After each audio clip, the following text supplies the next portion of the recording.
Shalom à tous, on reprend le Chok Emouna, on est le 10 Adar, on reprend le jardin de la foi au sujet de la Parnassa. Donc nos sages des Bénis ont dit, lorsqu'un homme il a la foi que Hachem c'est lui qui subvient à ses moyens de Parnassa, il mérite d'avoir une part dans le monde futur, comme c'est marqué dans la Gemara, Pashka de Maseret Brachot, tout celui qui dit le psaume, Tehillah et David, le fameux Ashre Jevetecha, 3 fois par jour, eh bien il est digne d'avoir le monde futur. Pourquoi? La Gemara a donné une raison là-bas, la raison essentielle, c'est parce que dans ce psaume-là, il y a le symbole de la foi, on exprime notre foi et notre confiance en Hachem, que c'est Hachem qui subvient à la parnassa d'un homme.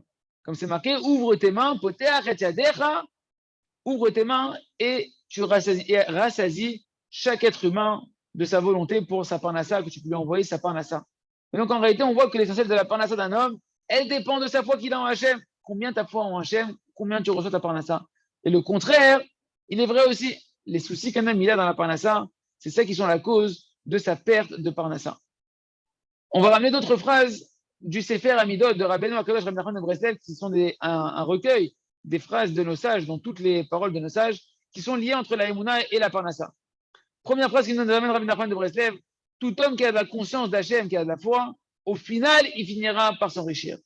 Autre phrase, par la foi se multiplie la parnassa, les moyens de subsistance d'un homme. Autre phrase qui nous ramène Rabbeinu, Asimrat médite, la joie constante, cette joie qu'on ne peut avoir constamment que si on travaille sa foi. Ben, un homme qui est constamment joyeux, c'est une ségoula, c'est une astuce pour pouvoir réussir dans les affaires. Autre phrase de nos sages, celui qui associe le nom d'Hachem, donc il va parler à Hachem dans ses souffrances de sa parnassa, dans les preuves de parnassa, on lui double sa parnassa. Et sa parnassa, elle va voltiger comme un petit oiseau qui vient vers lui. Il n'aura pas besoin de courir vers la parnassa. Donc tu vois que tu parles avec Hachem de ta parnassa, tu dis, ta Emouna, à ton problème de parnassa, eh ben, la parnassa, elle va se doubler et elle va voler jusqu'à toi. Autre phrase de nos sages, la Emouna, c'est marqué que c'est bien pour la parnassa, pour la subsistance. Et Rachid nous dit justement sur le verset 37 des Télim, chapitre 37 Télim, où et Emouna, tu feras paître, comme un berger qui fait paître un petit mouton, tu feras paître la Emouna à la fois. Rachid dit là-bas, c'est quoi que tu feras paître? Les moutons, quand ils paîtrent, ils sont en train de manger de l'herbe, d'accord? Donc, tu mangeras et tu te nourriras par le mérite de la Emouna. Voilà le secret qui est marqué ici d'après Rachid. Donc, ta parnassa sera en fonction de ta Emouna. Autre phrase de nos sages, celui qui n'a pas de parnassa, qu'est-ce qu'il doit faire? Qu'il s'occupe ardemment de l'étude de la Torah et qu'après avoir beaucoup étudié, il se mette à prier sur la parnassa. Et c'est sûr que sa prière sera acceptée, qu'il recevra sa parnassa. Donc, on voit ici qu'il fait dépendre sa parnassa de l'étude de la Torah, donc de la Emouna en Hachem. Autre phrase encore, elle est d'Ekfira, Badalout, que Dieu nous en préserve, par l'hérésie vient la pauvreté sur un homme. Azbout, mafsid parnassa. La tristesse, qui est le synonyme d'un manque de foi, fait perdre la parnassa d'un homme. Fin pour aujourd'hui du Gana Emouna sur la parnassa. On continuera demain, il Hachem. Et on continue avec le jardin des louanges. Savlanut, Yasavlanut. La patience, les amis. La patience, on ne l'obtient véritablement, la vraie patience, qu'en travaillant sa foi dans la providence d'Hachem. Donc, à ce sujet-là, il y a lieu de s'attarder un petit peu, nous dit le Rav, et d'approfondir un petit peu, parce que c'est un sujet qui est très important. Combien il faut de patience pour gérer toute la vie de la maison d'un juif? Un homme avec sa femme, un homme avec ses enfants. Il faut énormément de patience. Et l'essentiel, en réalité, l'essentiel, c'est de se souvenir que si un homme, il accepte avec amour ces petites souffrances qu'il va avoir dans la maison avec la femme et les enfants, des petites souffrances que maman, elle ne sait rien du tout, eh bien, ça permet d'économiser énormément de souffrances. Et le contraire est vrai, quelqu'un qui n'est pas prêt à souffrir un tout petit peu avec sa femme et ses enfants, avoir de la patience avec eux, qui sait, quelle souffrance il peut s'abattre sur lui parce qu'il n'utilise pas ces souffrances-là pour réparer ses fautes. Car Béhémet, en réalité, quand on regarde avec la foi, c'est pas difficile du tout en réalité. On voit concrètement que les souffrances que l'un a dans sa vie avec sa femme et ses enfants, mamage, on ne peut même pas appeler ça des souffrances.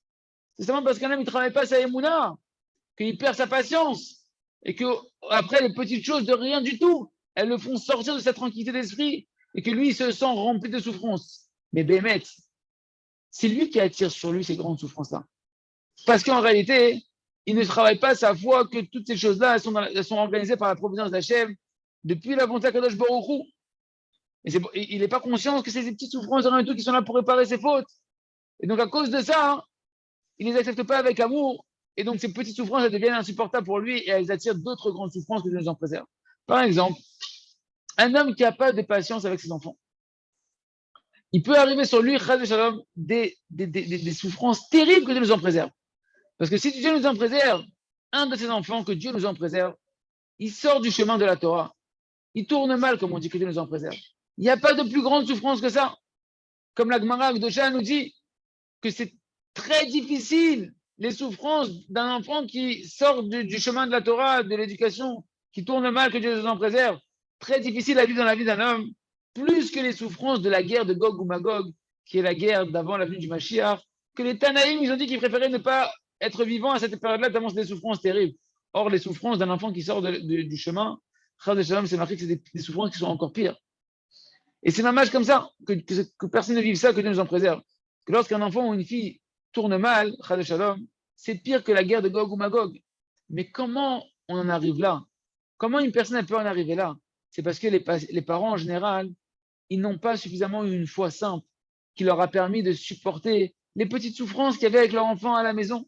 Et constamment, ils trouvaient en fait le moins de petits détails pour se mettre en colère sur les enfants, gronder les enfants, mépriser les enfants, jusqu'à ce que les enfants, ils ont voulu s'enfuir de cette maison, que Dieu nous en préserve. Ils disent, c'est insupportable de vivre ici. On étouffe dans cette maison-là. Parce qu'il faut en réalité une foi totale, par laquelle un homme il peut avoir beaucoup de patience, par laquelle un homme dans sa foi, que tout vient d'Hachem avec ses enfants, ce qui se passe dans la maison, il peut avoir beaucoup d'amour pour ses enfants, il peut être prêt à renoncer à ce qu'il voudrait pour ses enfants, ou ce qu'il voudrait dans sa maison, avec les enfants. Et si on prend les enfants avec de l'amour, alors l'enfant, il ira dans le bon chemin et il réussira. Et ça, on ne peut y arriver que par la foi, une grande foi dans la providence d'Hachem, dans les moindres détails, qui nous permet d'acquérir une patience à la maison avec la femme et les enfants, que c'est le seul chemin qui te permet de réussir à éduquer les enfants dans le bon chemin de la Torah et des mitzvot, qui sentent un chemin qui les épanouit. Mais celui qui n'a pas de patience, que Dieu nous en préserve, il va devoir supporter. Mamash, il n'est pas prêt à supporter des petites souffrances de rien du tout avec sa femme et ses enfants à la maison, que Dieu nous en préserve. Quelle souffrance il est en train de s'attirer sur lui, qu'on ne souhaite ça sur aucun Jam Israël. Comme on voit des gens qui ne sont pas prêts à accepter les problèmes de Shlom Bayit, les petits tracas de la vie de tous les jours avec leur femme et leur conjoint et leur mari. Et à ce moment-là, du fait qu'ils n'ont pas eu la foi simple que c'est organisé par Akadosh Baruch Hu, ça leur a pas donné la force de supporter ces petites souffrances-là. Alors que Dieu nous en préserve, on voit les souffrances terribles de devoir aller après dans les tribunaux rabbiniques, les divorces et toutes les souffrances qui s'entraînent derrière, que Dieu nous en préserve. Il y a de travailler notre émouna dans les moindres détails, que tout vient d'Hachem pour notre bien, et de là d'acquérir une souffrance, de pouvoir être dans la paix à la maison avec sa femme et ses enfants, et pouvoir diriger la maison dans le chemin agréable de la Torah et de la émouna. On continue avec le livre à travers champs et forêts, Da'at Broura. Donc pour faire notre bonne doute, merci Hachem, tous les jours, avoir une conscience claire. De là, ce qu'on a expliqué depuis les pages précédentes, maintenant, on peut revenir maintenant et comprendre le grand étonnement qu'on a eu, Amash, sur les questions qu'on avait posées au début. Rappelez-vous, les questions qu'on avait vues au début, c'était quoi les questions? Pourquoi les gens qui prient sur quelque chose, sur un sujet, par exemple, quelqu'un il va prier sur des mauvais traits de caractère, pour sortir ses mauvais désirs, ses mauvais traits de caractère, pourquoi il ne change pas? Pourquoi il ne change pas? Première question qu'on avait posée. Deuxième question, très forte question, les amis. Pourquoi Rabbeinu, il a fait dépendre le fait qu'on est éloigné d'Hachem, non pas d'un manque de prière, mais d'un manque de Yishuv Adat? Vous entendez cette question? Rabbeinu, il a fait dépendre le manque de rapprochement d'Hachem, non pas d'un manque de prière, mais d'un manque de prise de conscience. Maintenant, avec tout ce qu'on a expliqué, on peut comprendre. La réponse est la suivante. Sans prise de conscience, de manière claire et nette, sur un sujet que tu veux travailler, sur un mauvais caractère, un mauvais désir, une bonne qualité que tu veux atteindre, et bien ta prière que tu vas faire dessus, elle n'aura pas toute l'utilité, elle n'aura pas tout l'impact qu'elle pourrait avoir. Pourquoi? Parce que c'est quoi la prière, les amis? Toute l'action de la prière, c'est de faire rentrer ce que tu as compris dans ta conscience, de la faire rentrer dans ton cœur. Comme c'est marqué, tu comprendras aujourd'hui, tu prendras conscience aujourd'hui, et tu ramèneras ce que tu as compris dans ton cœur. Et si un homme, il ne prend pas le temps d'asseoir clairement les choses, de prendre bien conscience des choses, et qu'en réalité, sa conscience, sa prise de conscience, elle est encore plein de doutes sur le sujet qu'il voudrait acquérir. Il ne sait pas c'est quoi véritablement la vérité là-bas. Donc, il n'a pas une conscience claire là-bas, comme on a vu précisément dans les paroles de Rabbeinu. Alors, qu'est-ce que tu vas rentrer dans ton cœur quand tu vas prier là-dessus? Qu'est-ce que tu vas rentrer dans ton cœur avec ta prière? Tout ce que tu vas rentrer dans ton cœur, c'est un bilboul à date. Tu es confus, tu vas prier sur un truc confus, tu vas rentrer dans ta tête un truc confus. Et c'est sûr que quand tu as des notions confuses, qui sont confuses sur le sujet de la colère, par exemple, ou sur un mauvais désir, et que ce n'est pas clair pour toi ce qui est permis, ce qui est interdit, ce qui est mal, ce qui est bien, et tu pries là-dessus pour en sortir, tu vas rentrer une conscience qui est confuse dans ton cœur. Et donc un homme, il ne peut pas sortir avec ça, hein, de ce mauvais trait de caractère ou ce mauvais désir. Et ainsi, un homme, il peut comme ça, donc du coup, il peut prier, mais les mains assez, il rentre à l'intérieur de lui que des pensées qui sont confuses. Et donc, c'est clair qu'au moment de l'épreuve, il va trébucher. Parce qu'il n'a pas rentré dans son cœur, une conscience claire de ce qui est permis, ce qui est interdit, ce qui est rentable pour lui, qu'est-ce qu'il gagne, qu'est-ce qu'il perd. Et donc, même celui qui va prier, il aura au moment de l'épreuve encore un Yitzhara qui pourra le mettre en doute et l'attraper parce qu'il n'a pas clarifié suffisamment au préalable avant de prier quelle est la vérité absolue dans laquelle il doit aller. Par contre, celui qui a posé ces choses clairement, qui a clarifié le sujet qu'il veut travailler, trait de caractère, désir, une bonne qualité qui veut augmenter, il a bien clarifié d'après la Torah ce qui est permis, ce qui est interdit, ce qui gagne, qu'est-ce qui perd, et que maintenant il prie pour rentrer cette conscience-là dans son cœur profondément par la prière. Celui-là, ça s'appelle qu'il a une conscience parfaite. C'est-à-dire que son intelligence, il a affermi à l'intérieur de lui de savoir qu'est-ce que c'est la vérité. Et il a mérité de faire prendre cette conscience-là, il l'a rentrée dans son cœur par la prière. Donc c'est sûr que celui-là, maintenant, il va pouvoir se comporter d'après cette conscience qu'il a établie et qu'il a fait pénétrer dans son cœur, comme on l'a vu dans différents endroits de ce qu'on a essayé de Rabbeinu Kadosh. Et cet homme-là, il pourra maintenant aller dans le chemin qu'il a compris qui est la vérité. Parce qu'en réalité, le cœur, les amis, le cœur, c'est lui qui va dessiner tous les traits de caractère d'un homme. Et comme ça il peut pouvoir s'accomplir sur lui, ce qui est marqué les paroles de nos sages. Si un homme, il a acquis de la conscience, qu'est-ce qui lui manque? Tout le travail, tout ce qui te manque, en fait, c'est de clarifier les choses. Et après, de les faire entrer dans ton cœur. Et donc, un homme, il pourra vivre cette conscience-là parce qu'elle est claire à l'intérieur de lui, elle est clarifiée. Et donc, le Yetzirara, il n'aura plus d'endroit et d'emprise pour te mettre en doute, de pouvoir te faire quitter le chemin de la vérité. D'ailleurs, on a appris, les amis, l'importance de leur dire des doutes. Quand tu travailles un sujet, avant de prier dessus, prie pour clarifier le sujet, pour avoir la matière, qu'est-ce que la Torah elle dit, qu'est-ce que Rabbi Nachman a dit dans Sefer Hamidot, dans l'écouter les Tzot, qu'est-ce que nos sages de Rabbi ils ont dit sur le sujet, qu'est-ce que je gagne, qu'est-ce que je perds. Et après, simplement, tu pries pour faire pénétrer ça dans ton cœur, et comme ça, ta prière, elle sera forte, et ta conscience, elle sera claire, et ton Yetzirara, il sera désarmé. On continue avec le jardin de la sagesse. Donc, même celui qui ne réussit pas, quelqu'un qui n'est pas dans une phase où il réussit pour l'instant, a priori, de manière extérieure, il n'a pas l'impression de réussir, et bien lui aussi ne doit pas se comparer avec son entourage. Et il ne doit pas, non. Même celui qui réussit, on parle ici. Michel Masliar, celui qui réussit.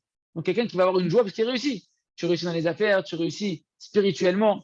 Et bien tu ne dois pas non plus te comparer avec les autres et baser ta joie sur ta réussite supplémentaire que tu as par rapport aux autres. Parce que si jamais ta joie, elle est basée par rapport à la réussite que tu as par rapport aux autres, Ken, alors ça ne s'appelle pas une véritable joie.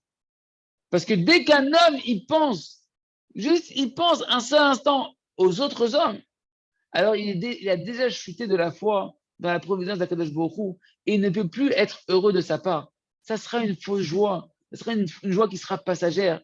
Pourquoi? Parce que c'est quoi la simcha, les amis? Écoutez bien ça. C'est quoi la joie?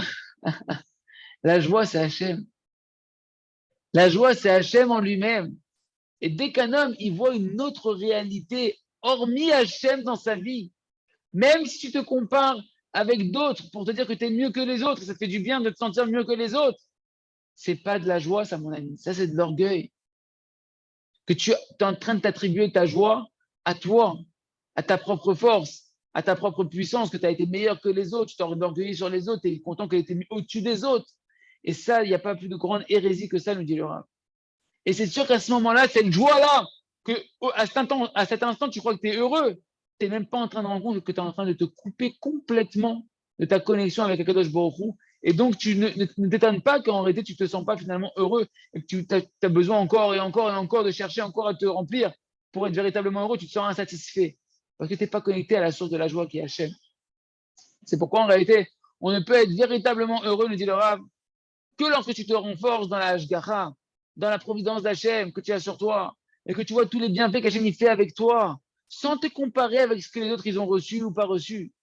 que cette joie-là, c'est ça ton lien avec Hachem.